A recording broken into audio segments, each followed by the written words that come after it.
They said there were no more seats at the table. Everyone else was inside, laughing and eating together. Her dad was smiling, surrounded by his new wife and their children. No one looked at her. When she walked in, people glanced up, but quickly looked away. The stepmother gave her a fake smile and said they'd find her a spot. That spot turned out to be a plastic chair on the patio, away from the lights and the laughter. She sat outside, alone. The air was cold, but she didn't say anything. She didn't ask why there wasn't room. She didn't ask why her name wasn't on the seating chart. She already knew. Her dad had moved on a long time ago, and this was his new life, one where she didn't fit. From the patio, she could see through the glass windows. Her father stood at the center of the room holding a drink, laughing loudly. His new wife leaned on his shoulder. Her kids clinked their glasses and posed for selfie. A toast was made. Her name wasn't mentioned. She had arrived quietly, wearing a simple dress and holding a gift she picked carefully. She hadn't expected a warm welcome, but she didn't expect to be pushed outside like some stranger. Her stepmother had smirked as she pointed to the cheap plastic table, saying, "Sorry, sweetie, we didn't know you were coming." She looked down at the untouched drink in her hand. Then, slowly, she reached into her purse and pulled out her phone. She sent a short text, just one line. 15 minutes later, a deep roar filled the sky. Everyone inside froze. Heads turned. The birthday speech stopped. Glasses were lowered. A shadow passed over the lawn. People rushed to the windows. A sleek private jet was coming in to land on the nearby field. It was hers. She stood up from the plastic chair and walked calmly across the grass. A black car pulled up. The driver stepped out and opened the door for her. She paused, turned toward the crowd staring through the glass, and said just loud enough to be heard. Didn't realize this was for family only. No one spoke. Then she got into the car. The jet door opened. Inside, her team was waiting. She had business to do, real business. Not fake smiles, not being someone's forgotten daughter. Not tonight.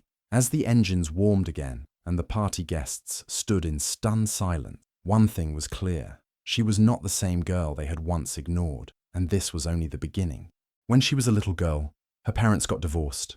One day her dad lived with them, and the next, he was gone. At first, she didn't understand why. Her mum cried a lot, but tried to stay strong. They moved into a smaller home. Things were tight. Her mum worked long hours to keep things going. Not long after the divorce, her dad married a younger woman. She was pretty, always smiling in pictures. Her dad started a new life very quickly. He had a new house, a new car, and soon, new kids. He seemed happy. She saw photos of him on vacation, at parties, and holding babies that weren't her. She waited for his calls. At first, he called once a week, then once a month, then almost never. He would say he was busy or that something came up. He missed her school plays. He forgot her birthday one year. When she asked to visit, he would say, "Maybe next time." That next time never came. Her mother tried to cheer her up. She told her that she was loved, even if her father didn't always show it, but it hurt. She saw her father being a dad to other kids who called him daddy and got to live in his house. She didn't get those things. She got silence. At school, she stopped talking about her dad. When other kids talked about family trips or visits with their fathers, she just smiled and changed the subject. She didn't want to explain why her dad never came to parent-teacher night. She didn't want to admit that she felt forgotten. As she got older, the pain turned into anger. Not loud anger, but quiet, the kind that sat deep inside. She promised herself she wouldn't cry about him anymore. She told herself she didn't need him, but a small part of her still wished he would come back, say sorry, and try to know her again. That never happened. He had his new family, he had his other life, and she was left behind. The daughter from the first marriage, the one no one talked about anymore, the one he left and never really looked back on. As she grew into her teenage years, she still hoped things might change. She still wanted her father to care. Even after years of silence, she tried to reach out. She would text him on holidays and his birthday. Sometimes he replied with a short message like, "Thanks," or "Hope you're doing well." But most of the time, he didn't answer at all. She tried asking if they could meet for lunch or spend a weekend together. He would say yes at first, and she'd get excited. She would plan her day around it, pick out an outfit and wait. But then, at the last minute, he'd cancel. He always had a reason. "One of the kids is sick. We forgot about a school thing. Your stepmom needs help with something." After a while, she stopped believing his excuses. He never called just to check in. He never asked how school was going or if she needed anything. Every time she reached out, it felt like she was the only one trying. Her heart would sink when her messages were left on read with no reply. It hurt every time, but she didn't show it. She just got quieter. Holidays were the hardest. She was never invited to Thanksgiving or Christmas with his new family. She would scroll through social media and see smiling photos of him, his wife, and their children gathered around the table. They wore matching outfits. They looked like the perfect family. She was never in those pictures.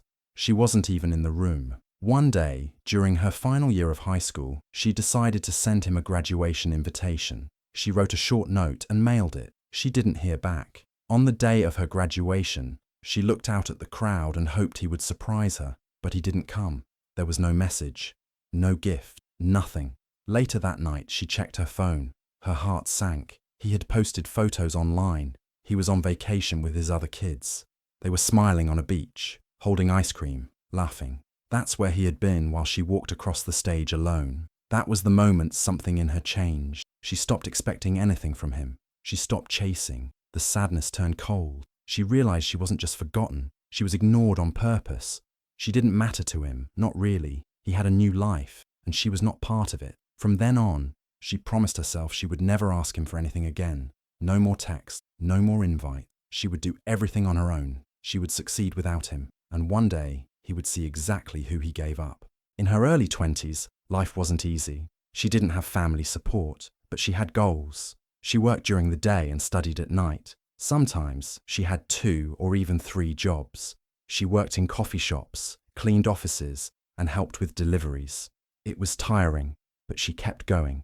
She lived in a small apartment with her college roommate. They didn't have much money, but they shared big dreams.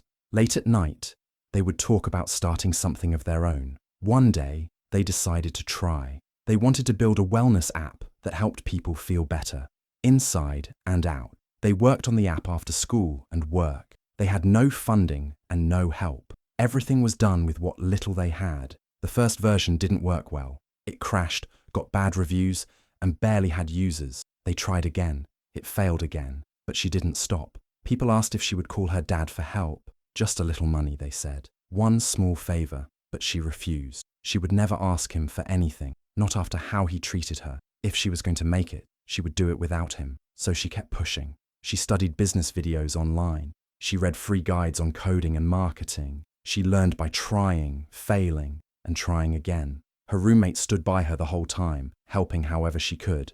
Little by little, things began to change. A few more users signed up. Someone mentioned their app in a blog.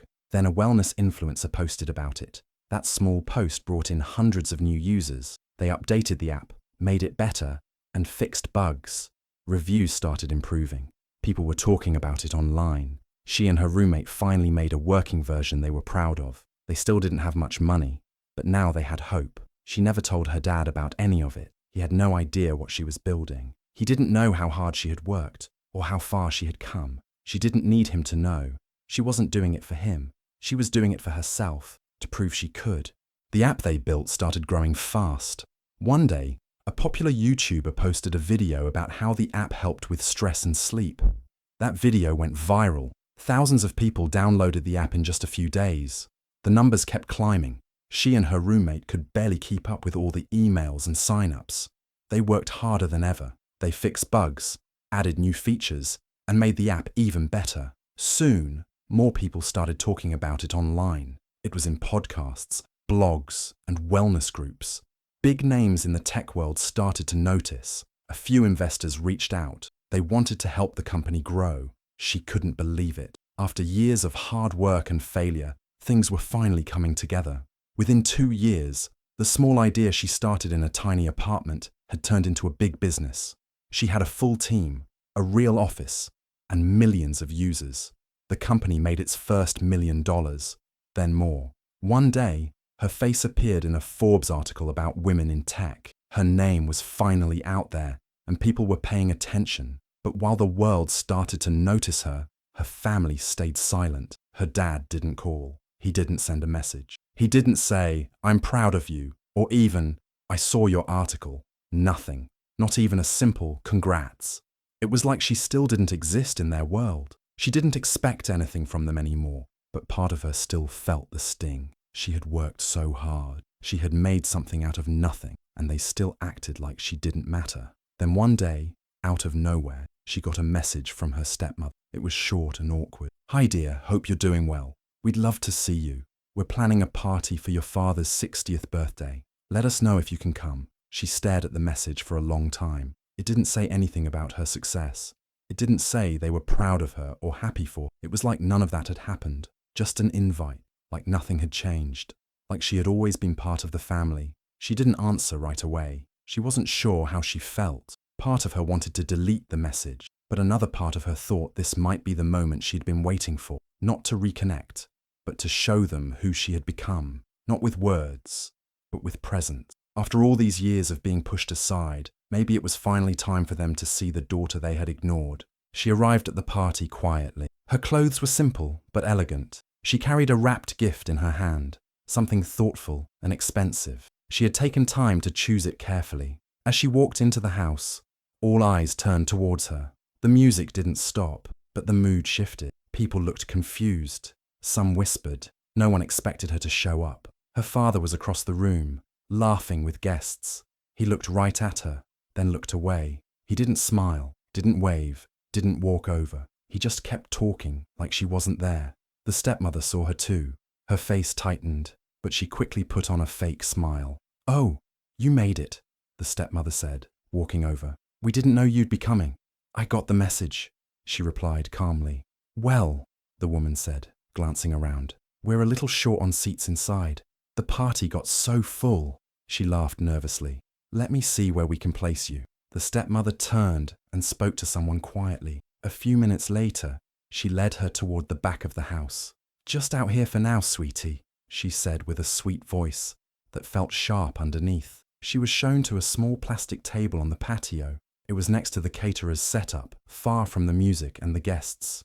The nice chairs, the warm lights, and the laughter were all inside. She looked at the cheap chair, then at the house full of people. She could see her father through the window, smiling, surrounded by his new family. She didn't complain. She didn't ask why. She simply sat down, placed the gift on the table, and took out her phone. She typed a short message and hit send. Her face stayed calm, even peaceful. People inside were laughing and clinking glasses. The birthday speech was about to start. No one paid attention to her outside. She was used to this. She had been placed outside all her life, pushed aside, ignored, forgotten. But this time, she wasn't the same girl they used to forget. This time, she had power. She had peace. She had something they didn't know was coming. She looked up at the sky. Any minute now. Her phone buzzed once. She read the message and smiled slightly. They had no idea what was about to happen, but they would learn. And soon. A loud sound came from the sky. It was deep and powerful, growing closer by the second. People inside the house stopped talking. Some looked confused. Others rushed to the windows. Outside, just past the garden, a sleek private jet was landing in a nearby open field. The birthday speech was about to begin, but the noise from the jet stopped everything. Her father turned toward the window. The stepmother stared, her mouth slightly open. Guests whispered to each other. No one knew what was going on. She stood up from her small plastic chair on the patio. Calm and quiet, she picked up her bag and walked across the yard. All eyes followed her. She didn't look rushed or angry. She walked slowly, with confidence. The jet door opened. A man in a black suit stepped out. He was her chauffeur, waiting with a smile. He walked toward her with respect, nodded, and opened the car door parked beside the field. She didn't climb in right away. Instead, she turned to face the house. Her voice was clear and strong. "I didn't realize this was for family only," she said, loud enough for everyone to hear. There was silence. No one knew what to say. Her father stood frozen. The stepmother's smile had faded completely. Some guests looked embarrassed.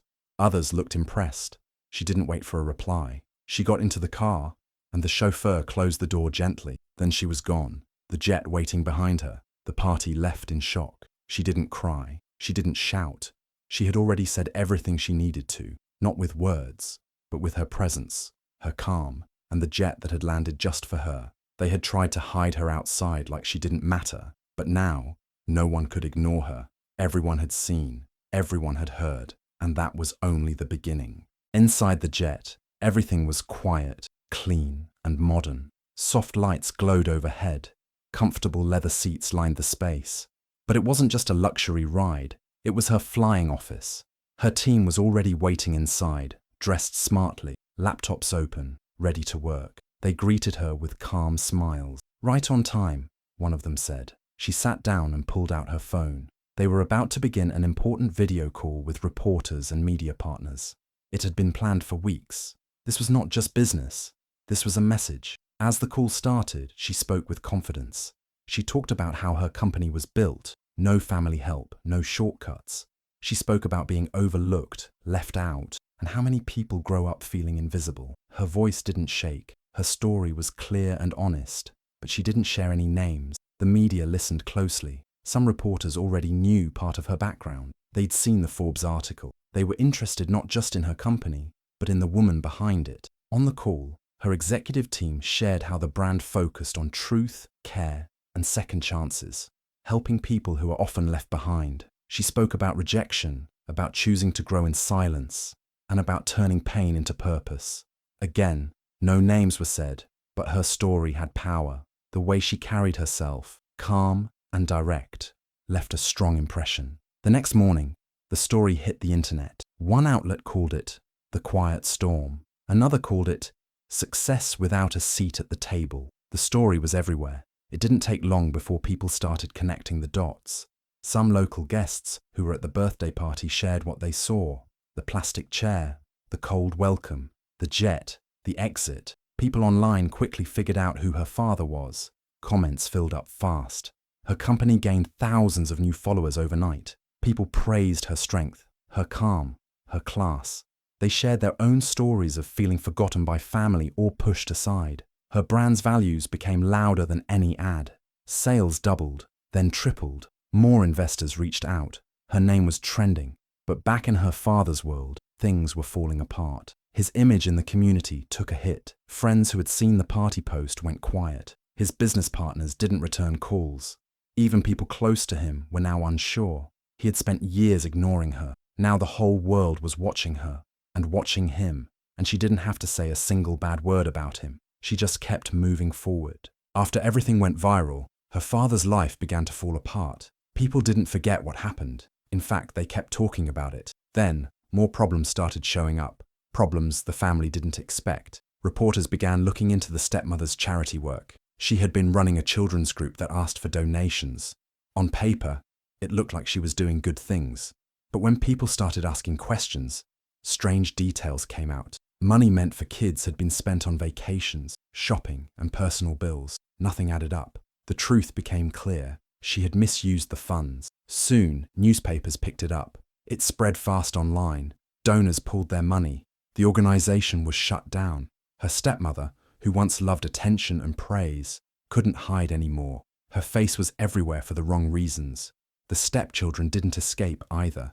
A few of them had applied for internships at big companies. Some were already accepted. But after the news came out, those offers were quietly taken back. No one wanted to be linked with the scandal. Doors that once opened easily were now closed. People the family used to call friends began to disappear. Invitations stopped. Messages were left unread. Some blocked them completely. The happy pictures they once shared online got quiet. The likes and comments vanished. Everything changed. Her father finally realized how serious it was. He tried to reach her. He called, but she didn't answer. He texted her long messages. He said he was sorry. He said he missed her. He begged to talk. He asked for another chance. She read his words slowly. She remembered the birthdays he skipped, the calls he ignored, the moments he chose others over her. She thought of the chair outside, the silence at the dinner, the years of being pushed away. Then she typed just one reply: "You had your chance." And she pressed send. She bought a big piece of land near the same neighborhood where her father and his family lived. People thought she was moving there, but she had other plans. She didn't want a fancy house or to live near them. She had something better in mind. She used the land to build something with meaning, a youth entrepreneurship center. It was a place for young people with big dreams but little support, a place for kids like she once was.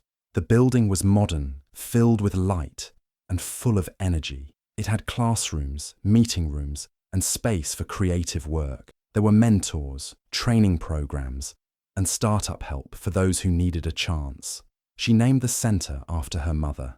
It was a quiet way of honoring the woman who raised her alone, who never gave up, even when life was hard. Her mother had no riches, but she gave her strength, kindness, and the belief that she could build something great on her own. When the center opened, local reporters came to cover the story. They asked her how she made it, how she went from being left out to leading one of the fastest growing brands in the country. She smiled, calm and steady, just like always. Some of us were seated outside, she said. So we built our own table, with runway clearance. Her words went viral again. People cheered her message.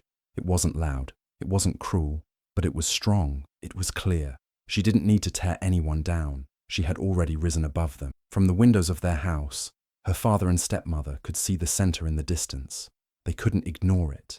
They couldn't hide from it. Every time they passed by, they saw her name. They saw what she built. They saw what they had lost. She didn't return to their world. She didn't knock on their door or ask for anything. Her success was the answer. Her peace was the reply. Her work spoke louder than revenge. She had been left outside once. Now she gave others a way in. And that was more powerful than anything she could have said. Do you think she did the right thing by walking away and building something powerful on her own? Or should she have given her father and his new family another chance? Let me know what you think in the comments. I'd love to hear your thoughts. And if you enjoy stories like this one, don't forget to subscribe and hit the notification bell so you never miss out on the next chapter.